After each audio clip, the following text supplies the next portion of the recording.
Bismillah, alhamdulillah, wassalatu wassalamu ala rasulillah. Patepang deui dinten ieu dinten Sabtu 28 Maret 2026 masih dina surat Al-Anbiya ayat ke-83.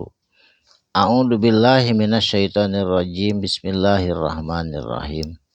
Wa ayyuba jeung kudu inget anjeun kabeh kana kisahna Nabi Ayub. Jadi Nabi Ayub teh salah sawios nabi anu kacida sabarna. Idnada samang-samangsa Nabi Ayub ngadoa ka Allah Subhanahu wa taala, Robbahu tegesna pangeranana atawa Tuhan Nabi Ayub, Allah Subhanahu wa taala. Ngadoana kumaha Nabi Ayub, ani sanyana ari abdi, saur Nabi Ayub. Masaniya tos ditimpakeun ka abdi ya Allah. Duru kana pirang-pirang kamadaratan. Jadi ditimpakeun kumaha panyawat Nabi Ayub 18 tahun teu cager-cager terus we sakit teu liran-liran, sabar Nabi Ayub nandangan eta panyakit sehingga dituduhkeun ka setan tuh tingali Ayub sabarna luar biasa. Da Ayub mah sagala loba cenah, harta benda tanah itu ieu pamajikan oge opat, saur setan.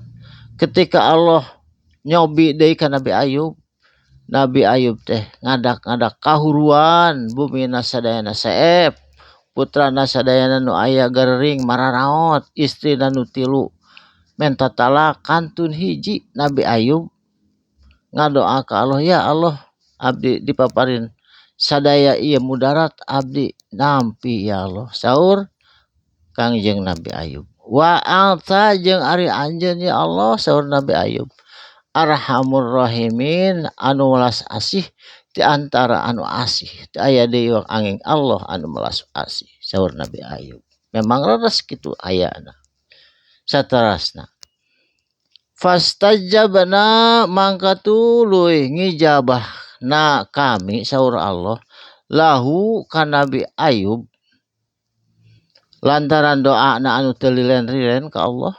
Fakasafna mangka dihilangkeun na ku kami, dileungitkeun mabihi naon perkara anu aya dina dirina nyaeta panyawat anu 18 tahun ngadak-ngadak cager ku Allah dipiwara ngagedikeun sukuna sampean Nabi Ayub kana taneuh ngaburia cai terus dieut diinum kalayan dianggo ibak sabada harita damang seperti biara hari. Mindurin tina sagala kamadaratanana hilang.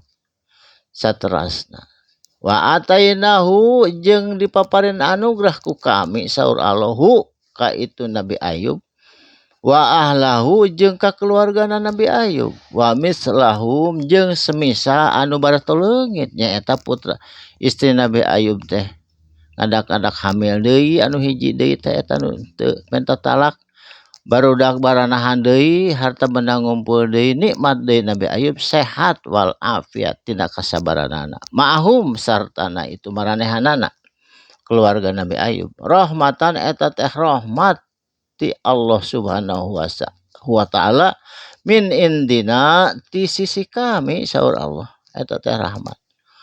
Wa zikra jeung hiji peringatan lil abidina pikeun jama-jama ahli ibadah. Jadi eta teh peringatan lamun urang dipasihan doro penyakit segala kedah sabar ngadoa we ka Allah. Saterasna, wa Ismaila jeung kudu inget hikayah Nabi Ismail. Saha Nabi Ismail teh nyaeta eta teh putrana Siti Hajar, istrina Nabi Ibrahim anu Ismail mah dilahirkeunna di kota Mekah. Teras gaduh deui istri anu Siti Sarah nyaeta eta mah gaduh putrana Ishak. Ishak gaduh putra Yakub jeung teras kadituna anu Bani Israil. Ari Nabi Ismail mah teu aya nabi iwati Nabi Ismail langsung ka Kangjeng Nabi Muhammad teu ngalangkungan saurang-urang acan nabi. Tapi upami ti Ishak mah seueur nabi ti Bani Israil. Saterasna, wa Idris jeung inget hikayah Nabi Idris. Saha Nabi Idris teh? Eta teh Nabi Idris teh tukang jahit pakaian, tukang ngajahit, tukang kaput, tailor mun ayeuna mah. Jadi saban jahitan teh anjeunna mah selalu maca tasbih teu lireun-lireun soleh Nabi Idris. Saterusna wadzal kifli jeung Zulkifli anu nyebatkeun nabi aya nu nyebatkeun jami soleh Zulkifli teh. Eta mah ikhtilaf para ulama. Kullu minas solihin sadayana eta kalebet kullu minas sabirin punten. Sadayana eta jalma-jalma anu sabar para nabi. Wa adkhalnahum jeung dilebetkeun sadayana ku kami hum itu jalma-jalma para nabi fi rahmatina kana rahmat kami. Innahum saenyana ari itu para nabi minas solihina kalebet jalma-jalma anu saroleh sadayana nu salabar nu saroleh anu ahli ibadah ka Allah Subhanahu wa taala. Mudah-mudahan urang sadayana kalebet jalmi anu sabar anu soleh kalayan tumarima tina naon nu paparin ku Allah darra wa sarra wa khairu sadayana eta ti Allah Subhanahu wa taala. Takdir nu kirang sae sadayana paparin Allah urang mah kantun ngadoa. Barakallahu li wa lakum. Mugi aya manfaatna ka insyaallah patepang dinten anjeun dina waktos anu sami.